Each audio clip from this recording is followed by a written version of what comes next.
예수님, 어느덧 또 사순 시기가 시작이 되었습니다.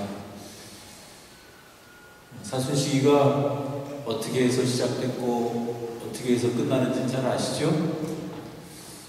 사순 시기는 오늘 바로 제수요일 날 시작을 해서 부활 전에 끝나게 되어 있습니다.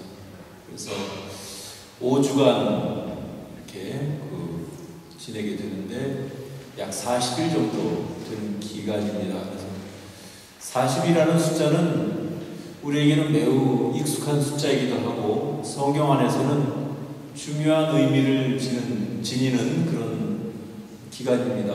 우선 이스라엘 사람들이 이집트에서 빠져나와서 광야에서 40년간 광야에서 생활을 하게 되죠. 그것은 하느님께서 마련해 주신 약속해 주신 땅, 가나안 땅에 들어가기 위한 준비 기간으로서 40년간이라는 그런 기간이 필요했던 것입니다. 또 모세는 십계판을 받기 전에 시나이 산에서 40일간 기도하면서 십계명을 받을 준비를 합니다. 또 구약에 보면 엘리야가 40주야를 걸어서 호렙산에 이르게 되었다고 이렇게 나와 있습니다. 뿐만 아니라 예수님께서도 40일 동안 광야에서 단식하시면서 당신의 공적인 공생활을 준비하셨다고 이렇게 되어 있죠.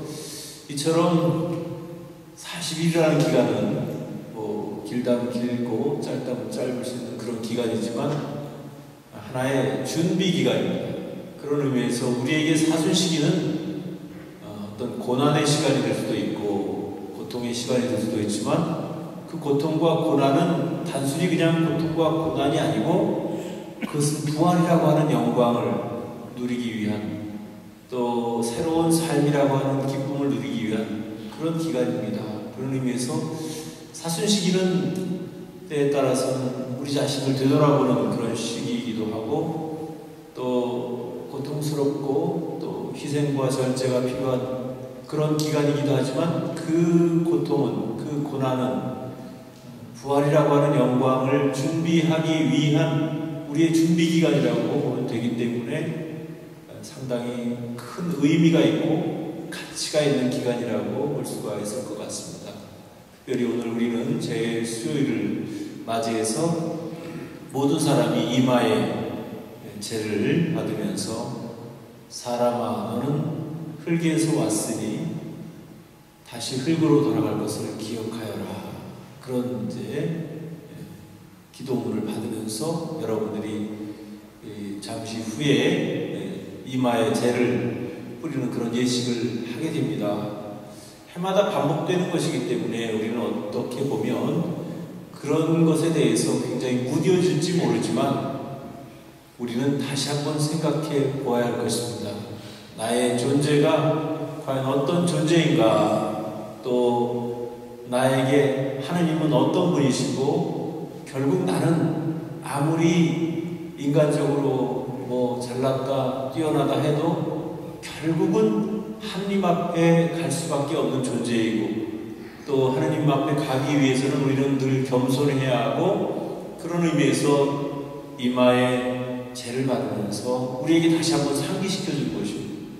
사람아 흙에서 왔으니 흙으로 다시 돌아갈 것을 기억하여라, 생각하여라.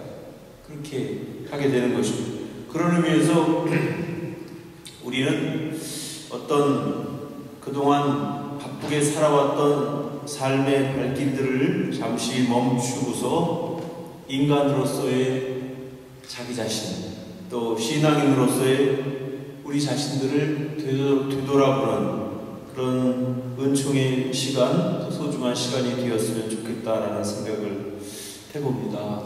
오늘 복음에는 특별히 우리에게 아주 굉장히 가치 있는 그런 이야기를 들려주시는데 일반적으로 사람들은 어떤 자선을 할 때, 또 기도를 할 때, 단식을 할 때 그것이 나 혼자만의 일이 아니고 누군가에게 알려졌으면 좋겠다라는 그런 마음이 들고, 또 그렇게 알려짐으로 인해서 자신이 인정받고 싶은 그런 생각이, 그런 유혹이 있게 마련입니다. 그런데 오늘 복음에 의하면 자선을 할 때에는 오른손이 하는 일을 왼손이 모르도록 하여라. 그렇게. 그리고 기도할 때에는 골방에 들어가서 문을 닫은 다음 숨어 계신 내 아버지께 기도하여라. 또 단식을 할 때에는 머리에 기름을 바르고 얼굴을 씻어라. 말씀하십니다. 사실 세상의 모든 일들은, 또 세상 사람들은 숨어서 하는 것보다는 뭔가 남에게 이렇게 떳떳하게 드러내놓고 하는 일을 좋아합니다. 물론 좋지 않은 일 할 때는 숨어서 하고 싶고 알려지지 않고 싶겠지만, 대부분 자선이라든지 좋은 일, 긍정적인 일을 할 때는 그냥 몰라도 괜찮지만 기왕이면 알아줬으면 좋겠다, 그런 마음도 있을 겁니다. 또 그것이 또 인간적인 마음이기도 하고요. 하지만 그런 마음 속에는 우리도 모르는 사이에 교만이 들었을까봐 예수님께서는 그것을 우려하시는 겁니다. 그래서 자선을 베풀 때에도, 또 기도를 할 때에도, 또 단식을 할 때에도 결코 그것을 드러내려고 하지 말아라. 이것은 단지 자선과 또 기도와 단식만의 문제가 아니고 우리의 삶 전체가 그런 것입니다.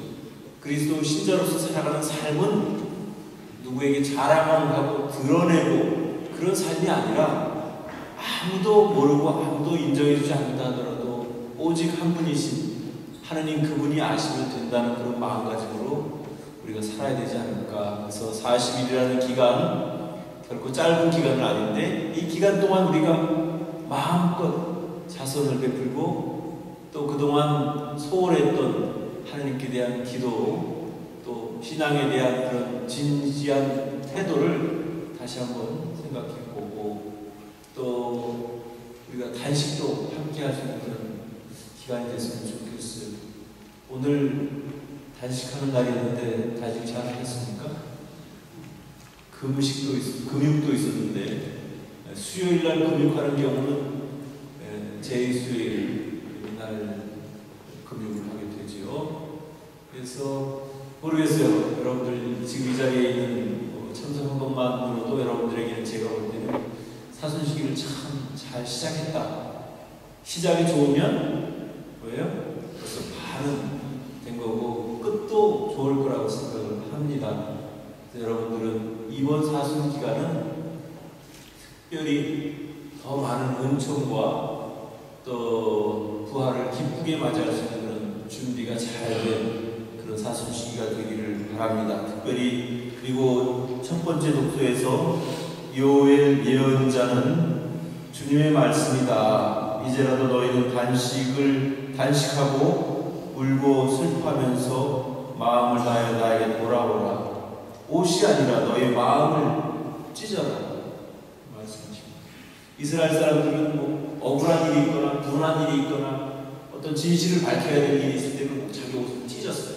그래서 진실을 증명하고 밝혔는데, 옷을 찢지 말고 마음을 찢어라라는 말은 우리가 스스로 겸손하게, 또 우리 자신들도 참 잘못한 일들이 많이 있고 잘못 살아온 삶이 후회스러운데, 적어도 이 기간만큼은 우리가 겸손하게 그 모든 것을 우리가 받아들이고, 특별히 하나님께 소홀했던, 그리고 이웃에게 소홀했던, 형제들에게 소홀히 했던, 부모에게 소홀히 했던 그런 마음들도 다시 접고, 이 기간만큼은 정말 성실하게 살아보려고 노력하고, 또 우리가 특별히 가까운 사람들에게 우리의 사랑을, 우리의 관심을 표할 수 있는 그런 시기가 되었으면 좋겠습니다. 그런 의미에서 오늘 두 번째로 읽은 독서에서 바울 사도는 지금이 바로 은혜의 때이며 지금이 바로 구원의 날이라고 그렇게 선포를 해주신 겁니다. 사순 기간, 그 기간 자체로 보면은 상당히 침울하고 또 절제와 극기를 해야 되는 그런 기간이고, 뭔가 삼가해야 되는, 조심해야 되는 그런 기간인 것만은 사실이지만, 그러나 그것이 목적이 우리가 그냥 우울하게 살기 위해서 그런 목적이 있는 게 아니고 부활을 기쁘게 맞이하기 위한 그런 준비 기간인 만큼 여러분들 오히려 마음을 밝게 기쁘게 사순시기를 잘 보냈으면 좋겠습니다. 글쎄, 이번 사순시기에 여러분들은 무엇을 끊겠다고 약속을 했는지, 또 무엇을 고치겠다고 약속을 했는지, 무엇을 줄여야 하겠다고 결심을 했는지 모르겠지만, 그런 결심들이 작은 결심들이지만 잘 지켜나가져서 정말 이 사순이 은혜의 때이고 구원의 때이고 축복의 때가 되시기를 주시옵소서.